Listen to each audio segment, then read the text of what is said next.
Bueno, un saludo a todos los estudiantes que están participando en este curso. Mi nombre es Joel de León, soy docente de la Facultad de Medicina de la Universidad de San Martín de Porres, licenciado en Bioquímica y doctor en Ciencias Biológicas de la Universidad de La Habana. Esta charla que voy a compartir con ustedes tiene como título Activación de linfocitos T. Entonces, en esta primera lámina que les estoy presentando aparece una, valga la redundancia, representación esquemática de cómo transcurre la respuesta inmune mediada por el sistema inmune adaptativo. Como se puede observar en la misma, la respuesta inmune mediada por el sistema adaptativo incluye una primera etapa de reconocimiento del antígeno, en el cual tanto los linfocitos T como B entran en contacto con aquellos antígenos contra los que reaccionarán. Como saben, en el caso de las células B, ese contacto puede ser directo a partir del reconocimiento por el receptor de células B de los diferentes epítopes que están expresados en los antígenos que están presentes, mientras que para el caso de las células T, ese reconocimiento tiene que estar mediado por la presentación de antígenos en el complejo principal de histocompatibilidad. Una segunda etapa de activación de linfocitos, proliferación, posteriormente mecanismos efectores y finalmente hay una contracción de la respuesta inmunológica que para el caso del sistema inmune adaptativo termina con la generación de memoria. Para para este curso de la respuesta inmune adaptativa hay una primera etapa que es imprescindible y a la que vamos a prestar particular atención en esta presentación. Esta primera etapa está relacionada precisamente con la capacidad que tienen las células del sistema inmune adaptativo, del sistema inmune innato, en este caso las células dendríticas, de ponerse en contacto con los linfocitos T y activar a los linfocitos T vírgenes que se encuentran en los órganos linfoides secundarios. En este caso, esta interacción entre las células dendríticas y los linfocitos T vírgenes, tanto CD4 como CD8, es lo que se conoce como instrucción del sistema inmune innato al sistema inmune adaptativo. O sea, la manera en que los componentes del sistema inmune innato y adaptativo funcionan no se pueden ver de manera aislada. Si bien ciertamente cada uno de estos dos sistemas tiene características diferentes respecto a la composición de componentes celulares y moleculares y respecto a la reactividad y a los mecanismos efectores que manifiestan, estos dos componentes del sistema inmune, el innato y adaptativo, no pueden considerarse entes distantes que funcionan de manera independiente. Y precisamente este punto de interacción, este punto de instrucción que da el sistema inmune innato al adaptativo es uno de los aspectos fundamentales donde convergen el sistema innato y adaptativo en su actividad. En este caso, esta actividad instructora o de instrucción ocurre por parte fundamentalmente de las células dendríticas. Las células dendríticas tienen determinadas características que veremos a continuación que la hacen ser células especiales con la capacidad de comunicar información al sistema inmune adaptativo, particularmente a los linfocitos T. Acá yo hago notar un tema importante en esta segunda parte de la lámina, donde menciono que en este acto de instrucción, esencialmente el sistema inmune innato, repito, mediado fundamentalmente por las células dendríticas, le indica al sistema inmune adaptativo acerca de la presencia de un ente peligroso en el organismo. Recuerden que la reactividad del sistema inmune no es más la diferenciación entre lo propio y lo extraño, sino que ese paradigma ha venido evolucionando en los últimos 20 años y se reconoce que la reactividad del sistema inmune está esencialmente dirigida a lo peligroso, ya sea propio o no. Y el ejemplo más clásico es la respuesta contra las células tumorales, que son células propias, pero resultan peligrosas porque afectan la homeostasis del tejido donde se está desarrollando. De tal manera que esa instrucción del sistema inmune innato, particularmente de las células dendríticas a los linfocitos T en este caso,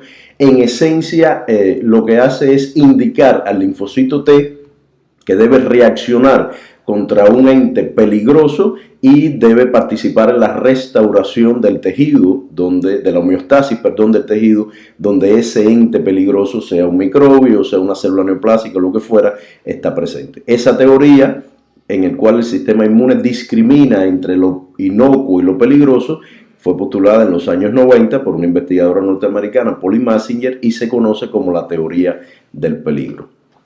Acá aparece representada todas las etapas por las que transcurre esa transmisión de información desde el momento en que la célula dendrítica interactúa en los tejidos donde está presente. Recuerden que las células dendríticas están patrullando los diferentes tejidos del organismo, residen en algunos de estos tejidos, y en esos sitios donde la célula dendrítica está residiendo, entra en contacto con una serie de elementos que dan señales de peligro. Estos elementos pueden ser microbios, parásitos, virus, bacterias intracelulares, extracelulares o lo que fuera, y esos microbios son reconocidos por los receptores de patrones moleculares, que son los PRR. O sea, esos microbios tienen una carga de PAMs, patrones moleculares asociados a patógenos, que estimulan a los PRR que están en las células dendríticas. Esta célula dendrítica también puede recibir señales, como mencioné anteriormente, de algunas células propias, como pueden ser las células tumorales, que también tienen una carga de señales de peligro y que hacen que la célula dendrítica sufra un proceso que se llama maduración. O sea, cuando la célula dendrítica detecta a estos elementos peligrosos, sea cual sea su naturaleza, la célula dendrítica integra todas estas señales y ocurre un proceso de maduración. En ese proceso de maduración ocurren una serie de cambios morfológicos y funcionales en la célula dendrítica que explicaremos más adelante. Cuando la célula dendrítica madura, una de las cualidades que adquiere es la capacidad de migrar a los órganos linfoides secundarios y por lo tanto lleva esa carga de información al sitio donde se encuentran los linfocitos T vírgenes, que están esperando que el sistema inmune innato, a través de la célula dendrítica, los instruya, les enseñe qué es lo que está pasando en los diferentes tejidos del organismo, de tal manera que pueda reaccionar adecuadamente ante esa señal de peligro. En general, todas las señales que integran las células dendríticas incluyen tanto los PAMs y DAMs, como mencioné anteriormente, o sea, aquellos patrones moleculares asociados a patógenos o patrones moleculares asociados al peligro y que son reconocidos por los PRR, o sea, los receptores de esos patrones moleculares, y ya ustedes deben haber escuchado en alguna conferencia anterior que los más reconocidos son, por ejemplo, los Toll-like receptors. Ese es un tipo de PRR. El otro elemento importante ante el que reacciona la célula dendrítica es la cantidad de antígenos, o sea, la cantidad del antígeno al que se expone. Ese es un elemento que también define si la célula dendrítica reacciona en una u otra manera. También es importante el tejido donde ocurre el contacto con ese antígeno, el tipo, la entrada, la vía de entrada del microbio, si es que se trata de un microbio, el ambiente de citoquinas en que ocurre la interacción entre la dendrítica y ese agente peligroso, y además se reconoce que otras células del sistema inmune innato, aparecen representadas acá como las células NK, NKT y T gamma delta, que también en esos tejidos periféricos han tenido contacto con esos antígenos, pues todas esas células, transfieren una serie de señales a las células dendríticas de tal manera que ella integra toda esa información y ocurre entonces el proceso de maduración.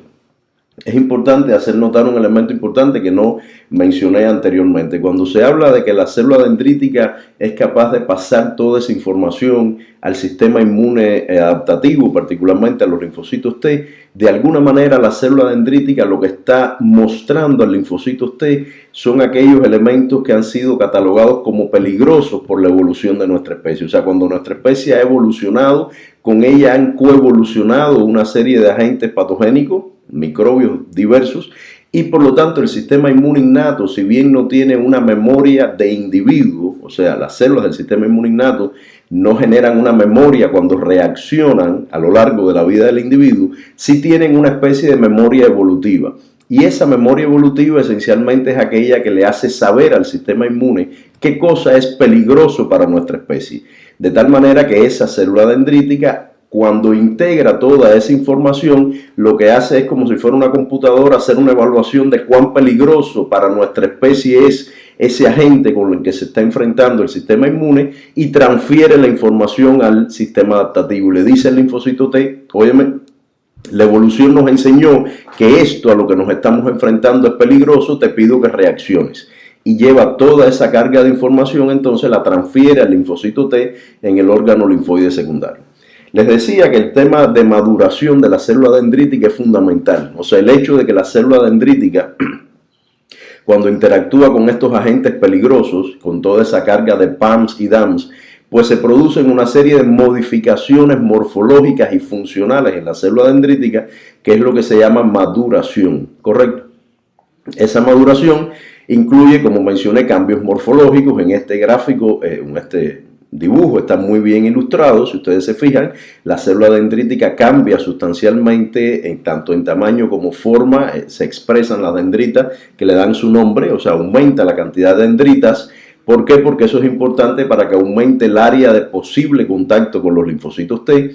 Además, la célula gana en capacidad migratoria. Ya yo les decía que debe migrar desde los tejidos periféricos hacia los órganos linfoides secundarios. Y esa célula dendrítica gana en capacidad de procesar y presentar antígenos en MHC. Recuerden que los linfocitos T requieren la presentación en MHC de los epítopes para poderse activar. Además, aumenta la expresión de moléculas coestimuladoras. En láminas posteriores vamos a ver detalles de qué son esas moléculas coestimuladoras y qué función tienen. Aumenta la producción de citoquinas, que también es una señal importante para los linfocitos T, que vamos a ver posteriormente. Y hay un elemento que sí se reduce y es la capacidad fagocítica. Y eso tiene mucho sentido porque una vez que la célula dendrítica entra en contacto con los agentes peligrosos y madura, pues en ese tránsito, en esa migración a los órganos linfoides secundarios, no debe tener una actividad fagocítica importante, porque si no, constantemente estaría incorporando nueva información y no es lo que se quiere. Lo que se quiere es que la célula dendrítica lleve aquella información que captó en el sitio donde estaba ubicada, o sea, en ese sitio donde se perdió la homeostasis y donde hay algo peligroso, y debe comunicarlo a los linfocitos. Por lo tanto, ella, en esencia, tiene capacidad de migrar, de pasar información y deja de recibir nuevas informaciones, de manera que el mensaje sea lo más claro posible, digámoslo así. Entonces, cuando la célula dendrítica interactúa con los linfocitos T, tanto CD4 como CD8, ocurre un fenómeno que se llama sinapsis inmunológica. No es donde único ocurre, hay otras interacciones entre otras poblaciones celulares que también incluyen la sinapsis inmunológica, pero en el caso particular de la sinapsis a la que me voy a referir, pues involucra una serie de moléculas tanto en el linfocito, aquí está el ejemplo de los linfocitos helper o auxiliadores, y las células dendríticas, digamos. Hay señales que tienen que ver con el reconocimiento del antígeno, que es la señal básica de reconocimiento por el receptor de célula T al péptido que está presentado en las moléculas de MHC, en este caso MHC2, porque es un linfocito CD4. Adicionalmente, la presencia del correceptor CD4 es indispensable para que este reconocimiento sea eficiente, pero además participan otras moléculas como la molécula CD3, por ejemplo, que es muy importante para la transducción de la señal al núcleo. Si ustedes se fijan, el receptor de célula T no tiene hacia el interior de la célula la capacidad de transducir señal al núcleo. Esa es responsabilidad de la molécula CD3, que es parte del complejo molecular del receptor, ¿correcto? Adicionalmente, otras moléculas como CD28 actúan como moléculas coestimuladoras a partir de reconocer a su par B7-1 o B7-2 en las células dendríticas, lo hablaremos más adelante. Y hay otras moléculas cuya función esencialmente es estabilizar la unión entre la dendrítica y el linfocito T, como estas que aparecen acá representadas, que son moléculas cuyo rol es solamente de adhesión. O sea, en esencia, esto permite que se estabilice la unión entre el linfocito T y la dendrítica, y en consecuencia el resto de las señales que sí son relevantes para la función del linfocito, pues puedan ocurrir de manera eficiente. Correcto, esta es la sinapsis inmunológica. Entonces, concretamente, si estamos hablando ya del fenómeno de interacción entre la célula dendrítica y el linfocito T, voy a poner el ejemplo concreto del linfocito T helper. Después voy a mencionar algo muy breve sobre los linfocitos citotóxicos, pero esencialmente funciona igual. Decíamos que la célula dendrítica tiene una carga de información que viene del tejido periférico en el que ella se encuentra, información que da idea de que hay algo peligroso, o sea, hay algo contra lo cual el sistema inmune adaptativo debe reaccionar. Esa información que ella trae, ya mencioné anteriormente, que es consecuencia no solo de la interacción con los PAMs y los DAMs, sino además del mensaje que le dan otras células del sistema inmune innato, como las NKT, T gamma delta, etc. La dendrítica llega, por tanto, al órgano linfoide secundario con toda esa carga de información que de alguna manera, repito, es consecuencia de lo que la evolución le enseñó a la dendrítica que era peligroso, y la dendrítica tiene un contacto con el linfocito T, o sea, se establece esa sinapsis inmunológica que mencionaba, en la que hay tres señales fundamentales e imprescindibles para que la activación del linfocito T sea eficiente. La primera señal, señal 1, es la señal de reconocimiento del antígeno, o sea, es la señal en la cual la célula dendrítica muestra el complejo principal de histocompatibilidad con el epítope o el péptido en el surco del MHC y es reconocido por el receptor de célula T. O sea, en esta señal 1 lo que ocurre esencialmente es que un determinado clon de células T reconoce algún antígeno interesante en la célula dendrítica, digámoslo así. El antígeno que él reconoce lo detecta presentado en la célula dendrítica. La señal 2 es la señal de coestimulación que mencioné anteriormente. Esa señal esencialmente, ¿qué le dice al linfocito? Le dice que hay algo peligroso. O sea, el linfocito T reconoce el epítope en MHC, es la señal 1, y luego la señal 2 le dice, ok, ¿lo reconociste? Bueno, te voy a decir que eso es peligroso. La evolución me enseñó que eso era peligroso. Y la última de las señales, no menos importante, es la señal de citoquinas que permite la diferenciación de los linfocitos T, especialmente los linfocitos T auxiliadores, a los diferentes patrones de diferenciación que revisaremos en la clase siguiente. O sea, si quisiéramos hacer una analogía, como si hubiera un diálogo, un crosstalk, una instrucción, que es como se llama, entre la dendrítica y el linfocito T, pues esa instrucción implica, aquí tengo el antígeno, reconócelo, te estoy diciendo que ese antígeno es peligroso, y lo último es, ok, sabiendo que lo reconoces y que es peligroso, te voy a indicar que te diferencies a uno u otro patrón de respuesta. Así es como funciona la interacción entre la célula dendrítica y los linfocitos T. En lo que se refiere al reconocimiento de antígenos, aunque no es un objetivo de esta clase, bueno, voy a pasarle por encima, tal vez ya lo vieron en una presentación anterior, voy a pasarle por encima algunas características generales del complejo principal de histocompatibilidad, tanto tipo 1 como 2. Deben saber que el complejo principal de histocompatibilidad es parte de algo que llaman maquinaria de procesamiento de antígenos, procesamiento y presentación, en donde se involucran un número grande de moléculas que finalmente permiten que en el surco tanto de MHC clase 1 como de MHC clase 2 se presente un epítope, que en esencia es un péptido de tamaño variable.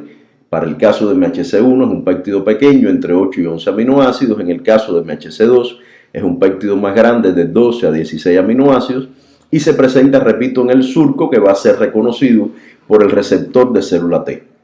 En el caso de MHC1, la molécula tiene dos cadenas, una cadena que incluye la zona variable, ese surco donde se presenta el péptido, que es la cadena alfa, y una cadena que se llama beta 2 microglobulina, que no es parte del surco. En el MHC2 hay dos cadenas también, alfa y beta, y las dos son parte del surco donde se presentará el péptido. ¿Qué otros elementos diferencian estas dos moléculas? Bueno, en el caso de MHC1 está expresado en todas las células nucleadas y será reconocido por los linfocitos TCD8. MHC2 solo está expresado en células presentadoras de antígeno, entiéndase células dendríticas, macrófagos, linfocitos B. Esto último de los linfocitos B va a ser importante en la clase siguiente también. Y en este caso es reconocido por los linfocitos CD4 o helper. El otro elemento importante es que de manera general los antígenos que se presentan acá en MHC1, o sea que cuyos péptidos se presentan en MHC1, antígenos proteicos, pues son antígenos endógenos de la célula. ¿Qué significa? Son antígenos virales, por ejemplo, o sea cuando un virus infecta una célula, son antígenos tumorales, algunos microbios intracelulares, bacterias intracelulares, o sea, son antígenos hacia el interior de la célula o antígenos propios también de la célula. Eso se expresan en MHC1. En MHC2 se presentan aquellos antígenos que son cargados por la célula a partir de los fenómenos de fagocitosis, endocitosis, pinocitosis, o sea, cuando la célula incorpora antígenos, ¿correcto? Antígenos bacterianos u otros tipos de antígenos, y esos se expresan en MHC2.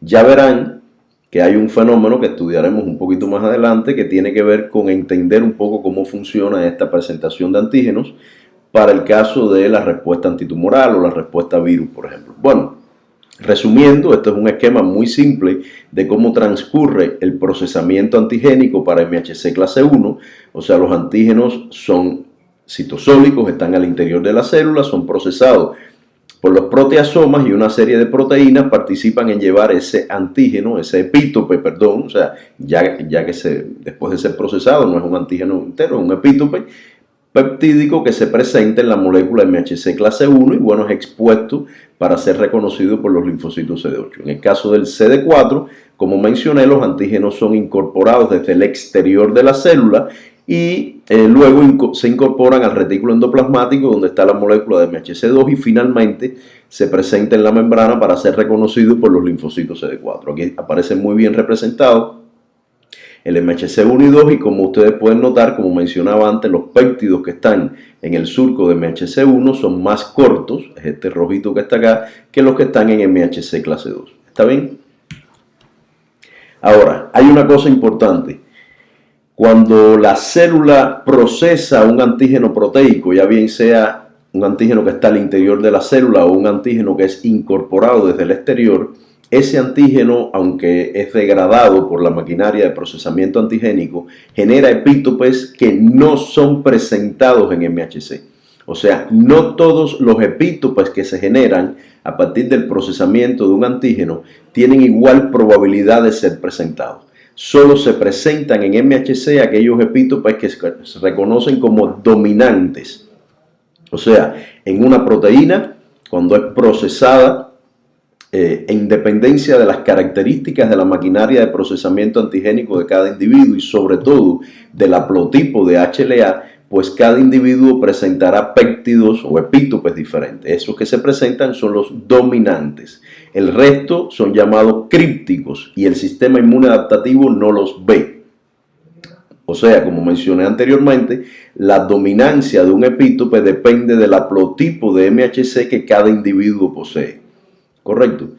Lo otro importante es que la reactividad, o sea, la capacidad del sistema adaptativo de reaccionar ante un determinado epítope o incluso los eventos de tolerancia, tanto los centrales como periféricos, o sea, lo que ocurre en el timo, donde hay selección positiva, negativa, etcétera, que ya conocen, pues ese evento de tolerancia central se establece contra epítopes dominantes, o sea, aquellos clones autorreactivos con alta especificidad por antígenos propios que son eliminados, son aquellos que reconocen aquellos epítopes dominantes. Esto es muy importante para trastornos autoinmunes, por ejemplo, porque en determinados contextos inflamatorios crónicos pues se presentan algunos epítopes crípticos y si el epítope críptico se presenta, aunque el antígeno sea propio, pues hay una reactividad del sistema adaptativo, porque el sistema adaptativo no ha reconocido esos epítopes durante la selección clonal.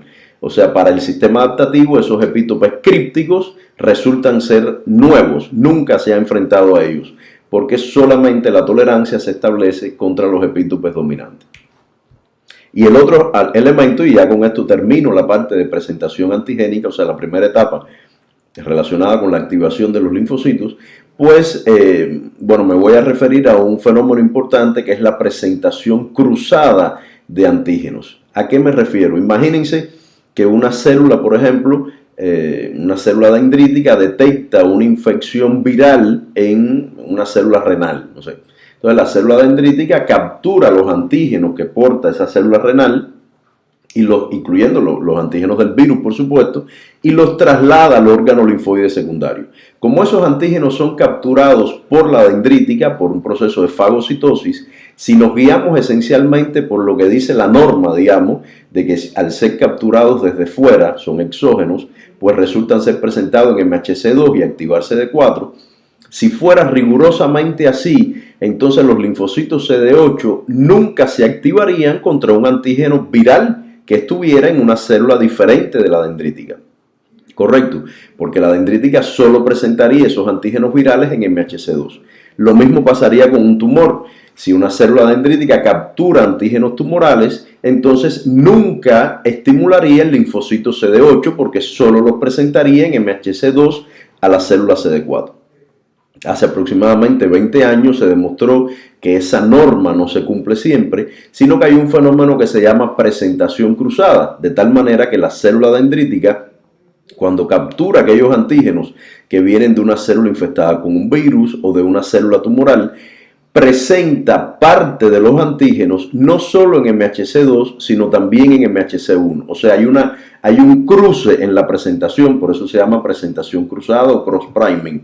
O sea, los antígenos que se incorporan del exterior, una parte de ellos son procesados por el proteasoma y se incorporan a la ruta de presentación en MHC1 y se estimulan los linfocitos CD8.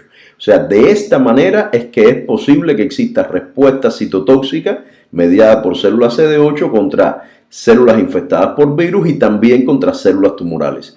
Porque si solamente los antígenos capturados por fagocitosis se presentaran en MHC2, pues solamente se activarían los linfocitos CD4 y no los linfocitos CD8.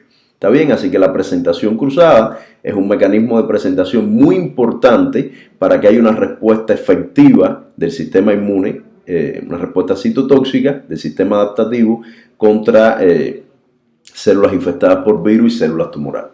Perdón, me faltaba una lámina de presentación antigénica, solo hacer notar que realmente no son solo los antígenos proteicos los que se presentan, también es posible presentar algunas poblaciones de células T o las células NKT, por ejemplo, antígenos no proteicos. Pero estos antígenos no proteicos no se presentan en MHC1, sino en una molécula que se llama CD1, cuya estructura es muy parecida a MHC1. Fíjense que incluso tiene beta-2 microglobulina, pero sin embargo no presenta péptidos, sino moléculas no proteicas como azúcares, lípidos, glicolípidos, etc. Y estimula a otras poblaciones que no son los linfocitos T auxiliadores convencionales. Entonces, con esto terminamos esta primera parte de la señal 1, digamos, que es la señal donde el linfocito T, CD4 o CD8, el clon de células T que reconoce un determinado epítope, pues es, digamos, activado ante la presencia de ese epítope en MHC1 para CD8, MHC2 para CD4. El otro elemento importante es la señal 2, que son las moléculas de coestimulación. Las moléculas de coestimulación incluyen una familia de moléculas donde está presente sobre todo la molécula CD80 o B71, la molécula CD86 o B72, la molécula ICOS ligand o CD275. Estas son moléculas que al expresarse en la célula dendrítica le dan a los linfocitos T la evidencia de que esos antígenos que la dendrítica detectó son antígenos peligrosos o se detectaron en un contexto peligroso. En otras palabras, si una célula dendrítica cuando captura antígenos, y de hecho lo hace, antígenos propios o antígenos inocuos, cuando los captura, como esos antígenos no son peligrosos, la evolución no ha demostrado que sean peligrosos, pues la célula dendrítica puede viajar al órgano linfoide secundario, pero solo brindará al linfocito T señal 1. El linfocito T reconocerá esa señal 1 y no se activará. Incluso puede ser que caiga en lo que se conoce como anergia, el linfocito no se activa. ¿Por qué? Porque no hay una señal coestimulatoria o señal 2, que es la señal de peligro. El linfocito detecta el antígeno, pero no es peligroso y en consecuencia no se activa. De tal manera que la señal 2 o señal de coestimulación en esencia es el mensaje que le dice la dendrítica al linfocito respecto a lo peligroso del antígeno. Y el nivel de expresión de esas moléculas estará relacionado con el nivel de peligrosidad, digámoslo así, que tengan los diferentes antígenos. Dentro de las moléculas de coestimulación, ya yo mencioné algunas acá, todas ellas pertenecen a lo que se llama familia B7. Dentro de esa familia B7 es importante además hacer notar que algunas señales que se producen no son de activación, sino son de inhibición de la respuesta linfocitaria. Y eso es muy importante porque cuando revisamos hace un momento el curso de la respuesta inmune adaptativa, habíamos dicho que existía una etapa en esa respuesta que es la contracción de la respuesta. O sea, la respuesta inmune esencialmente es aguda, inicia, resuelve la situación, recupera la homeostasis y se contrae la respuesta. En este proceso de contracción participan también moléculas que son parte de la familia B7. Ese es el caso, por ejemplo, de las moléculas PDL1 y PDL2, perdón, que tienen en el linfocito un par molecular que se llama PD1. Esta interacción lo que hace es que inhibe la actividad linfocitaria. También sucede con la molécula CTLA4. Cuando la molécula CTLA4 se expresa, pues la señal de B7-1 y B7-2 ya no es una señal activadora a través de CD28, sino que es una señal inhibitoria a través de CTLA4. Debo decir, aunque ahora para esta clase no es importante, no es relevante para el contenido, que las moléculas CTLA4 y PD1 son moléculas que hoy son muy importantes en la inmunoterapia para cáncer porque son frenos naturales a la reacción del sistema inmunológico, del sistema adaptativo. En consecuencia, hay estrategias cuyo bloqueo, o sea que buscan bloquear estas moléculas de tal manera que los linfocitos no se inhiban en su actividad, sino que se mantengan activos de manera crónica, y puede ser un efecto antitumoral que está está ocurriendo de manera muy eficiente, y de hecho los pacientes que usan este tipo de terapia para algunos tumores están siendo beneficiados. En resumen, moléculas de coestimulación pertenecen a la familia B7 porque tienen una estructura muy parecida a todas y son señales de peligro, o sea, le dicen al linfocito hay algo peligroso, ¿está bien? O sea, es la manera en que la célula dendrítica instruye al linfocito respecto a la presencia de algo peligroso. Y como decía, algunas son de activación y otras que se llaman puntos de control de la inmunidad, puntos negativos de control, pues son señales inhibitorias. CTLA4 es una señal inhibitoria y PD1 es otra señal inhibitoria. ¿Cómo transcurre esa activación? Bueno, ocurre de la siguiente manera. Cuando se desarrolla la señal 1, el MHC con su péptido es reconocido por el receptor de célula T del linfocito. Ese linfocito, cuando recibe esa primera señal, sobreexpresa la molécula CD28, que es el ligando de B7-1 y B7-2, que son las moléculas coestimuladoras que vimos, y además el linfocito expresa otra molécula, que es la molécula CD40 ligando, ¿correcto? Esa molécula CD40 ligando va a interactuar con su par CD40, que está en la célula dendrítica. Debo decir que CD40 también es una señal de coestimulación, y cuando ocurre esta interacción, entonces la célula dendrítica sobreexpresa la molécula B7, y además produce citoquinas, que es la tercera señal que vamos a ver posteriormente. En otras palabras, la secuencia en la que ocurre es señal 1, se expresan las moléculas que van a interactuar con la dendrítica, particularmente CD40 ligando, se sobreexpresa la molécula B7-1 y B7-2, que es la señal de coestimulación, y finalmente se produce la señal 3 mediada por citoquinas, y eso está descrito acá, ese orden que menciono. Está descrito acá. Debo decir entonces,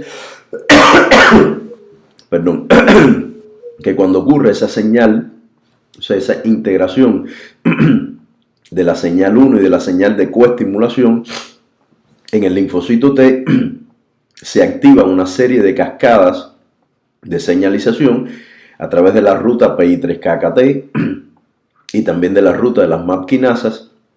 Y eso hace que en el linfocito T se produzcan una serie de eventos muy importantes para asegurar la actividad de estas células. O sea, aumenta la supervivencia de la célula, o sea, la sensibilidad a la apoptosis disminuye, el linfocito T prolifera. Recuerden que las células T están organizadas por clones pequeños de poco número de células, por lo tanto es imprescindible que proliferen para tener una adecuada actividad efectora. Y además, bueno, empiezan a aparecer las primeras señales para que la célula T se diferencie, que es lo que vamos a ver en la clase siguiente, y adquiera determinadas cualidades efectoras. Hay otros cambios importantes que no vamos a ver acá en detalle, que en los últimos tiempos se reconocen como muy importantes, que son los cambios relacionados con el metabolismo celular. Todas estas señales que induce todos estos mensajes, digamos, que recibe el linfocito T de parte de las células dendríticas, particularmente señal 1 y señal 2, permiten que se produzca un cambio en la expresión de múltiples moléculas en los linfocitos T. Este cambio incluye, por ejemplo, la expresión, la producción y liberación de interleuquina 2, la expresión de su receptor alfa. Todas estas señales que recibe el linfocito T entonces condiciona un cambio en la expresión de algunas moléculas, incluyendo fundamentalmente la interleuquina 2, o sea, se produce interleuquina 2, el linfocito secreta interleuquina 2, aumenta la expresión de la cadena alfa del receptor de interleuquina 2, de la que vamos a conversar más adelante, la expresión de CD69, la expresión de CD40 ligando, como expliqué anteriormente, y todo eso condiciona que la célula inicie un proceso de división celular que, como comenté también en la lámina anterior, es imprescindible para que posteriormente la célula tenga una actividad efectora eficiente, digamos. Hay cambios importantes también en la expresión de receptores de quemoquinas que de alguna manera preparan al linfocito para el proceso migratorio que vivirá posteriormente hacia el sitio efector, y además, como veremos en la clase siguiente, este cambio en la expresión de receptores de quemoquinas también es muy importante para el diálogo, el crosstalk, la interacción que ocurrirá entre los linfocitos T auxiliadores y las células B. Respecto a la interleuquina 2 y su receptor, quería mencionar por la importancia que tiene que el receptor de célula T está formado por tres cadenas, alfa, beta y gamma. En los linfocitos vírgenes o no activados, la cadena alfa no se expresa, solo se expresa un receptor con cadena beta y gamma que tiene una baja afinidad por la interleuquina 2. Sin embargo, cuando ocurre el proceso de activación por parte de las células dendríticas, el linfocito T, tal y como aparece en este gráfico, expresa la cadena alfa del receptor, por lo tanto se articula un receptor con las tres cadenas, un receptor trimérico, que multiplica por cientos de veces su afinidad por la interleuquina 2. O sea, es un receptor altamente afín. La señal de interleuquina 2 es indispensable para la supervivencia y proliferación de los linfocitos T. Con los elementos que mencioné anteriormente ya podemos tener ahora una idea general de cómo ocurre todo el proceso de interacción entre la célula dendrítica y los linfocitos T, que como comentaba es un proceso de instrucción de parte del sistema inmune innato, el sistema inmune adaptativo, para hacerle notar que hay algún elemento peligroso que la evolución ha fijado como peligroso, contra el cual reaccionar para recuperar la homeostasis del tejido donde se encuentra ese ente peligroso. Decía que la célula dendrítica, y ya estoy resumiendo, trae toda esa carga de información de los tejidos periféricos, interactúa con los linfocitos CD4, también con los CD8 a través de tres señales, 1, 2 y 3. La 1 es la señal de reconocimiento, MHC2 TCR para CD4, MHC1 TCR para CD8, señal 2 que es la coestimulación en la que participan múltiples moléculas, sobre todo aquellas de la familia B7, B7-1, B7-2, ICOS ligand, y también moléculas como el caso de CD40, y la señal 3 que no hemos revisado en detalle, la veremos en la próxima clase, que es la señal de diferenciación. Está mediada por citoquinas y es la señal que le indica al linfocito T qué actividad efectora, linfocito T helper me refiero, CD4, qué actividad efectora debe desarrollar. En el caso del CD8, la señal 3 puede venir del propio linfocito CD4. O sea, la activación de los linfocitos CD8, como veremos en la clase siguiente, está muy ligada a la actividad cooperadora del linfocito CD4. Y esa actividad cooperadora incluye la liberación de citoquinas por parte de las células CD4. Si, digamos, quisiéramos tener un picture general de lo que va a ocurrir, pues posteriormente va a ocurrir la diferenciación de los linfocitos T helper a diferentes patrones efectores con determinada actividad que veremos después, y además, por supuesto, va a ocurrir el diálogo entre linfocitos helper y célula B, que también es objeto de la clase siguiente, en el cual hay un segundo nivel de instrucción donde el linfocito T le transmite a la célula B la información que a él llegó de parte de la dendrítica. O sea, el linfocito T se convierte en una especie de intermediario, transmite información a la célula B y la instruye acerca de cuál es la mejor manera de actuar, en este caso relacionada por supuesto con la producción de anticuerpos, que es la función fundamental del linfocito B. Esta última lámina, digamos que es la introducción de la clase siguiente y los dejo con ella, en la que aparece representada esta interacción entre célula dendrítica y linfocitos T CD4 helper, en este caso, y como les he mencionado ya en más de una ocasión, esa señal 1, 2 y 3 activa una serie de moléculas dentro del linfocito T que determinan la diferenciación a distintos patrones de respuesta. O sea, este proceso de diferenciación es la evidencia, como dice acá el subtítulo, de la gran especialización de la respuesta inmunadaptativa. ¿Por qué? Porque todos estos patrones de respuesta luego tienen una traducción con determinados mecanismos efectores y además, como mencioné anteriormente, implican luego un diálogo con la célula B que también recibe una instrucción acerca de cómo actuar eficientemente. En la clase siguiente estudiaremos en detalle algunos de estos patrones y veremos los factores de transcripción involucrados y las citoquinas principales que producen. Con esta lámina termino la clase, les agradezco la atención, espero que haya sido ilustrativo y claro el mensaje que pasé, y el resumen de todo, como menciono, es que estuvimos ya durante esta clase, revisamos la instrucción del sistema inmune innato al sistema inmune adaptativo, siendo la célula dendrítica la célula principal con esa capacidad instructora que de alguna manera transmite al sistema adaptativo la experiencia evolutiva del sistema inmune innato respecto a aquellos entes que son peligrosos y contra los cuales el sistema adaptativo debe reaccionar. Muchas gracias.